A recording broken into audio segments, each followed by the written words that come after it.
prosecution is asking for tax records. So let's look at the tax code.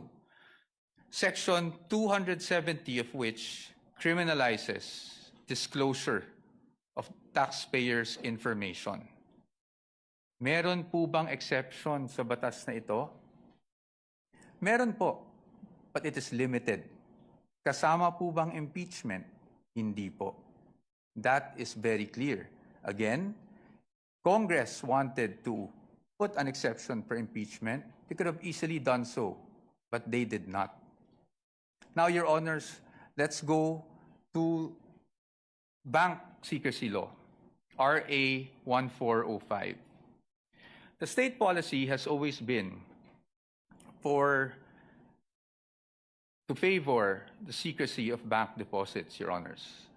Dito, while we recognize that impeachment is in fact an exception, Your Honors, we submit that this exception is not automatic. Meaning, hindi porket may exception for impeachment, pwede na kaagad natin buksan ang lahat ng bank records na hinihingi ng prosecution. Why?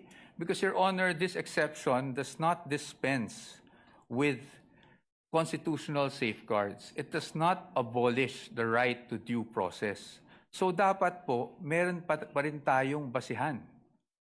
If you look at the articles of impeachment, wala naman po doon na nagsasabing yung sinasabing unexplained wealth coming from, even if it was an illegal activity, ay pinasok sa isang specific account.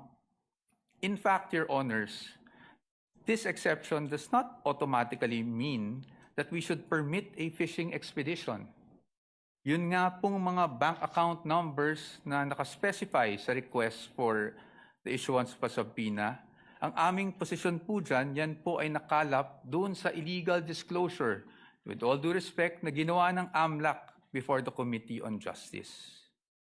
And then, Your Honors, they're also asking for the bank records of the spouse. Your Honor, the spouse is not an impeachable officer. And therefore, the spouse is not covered by this exception. Again, Your Honors, we should not allow this.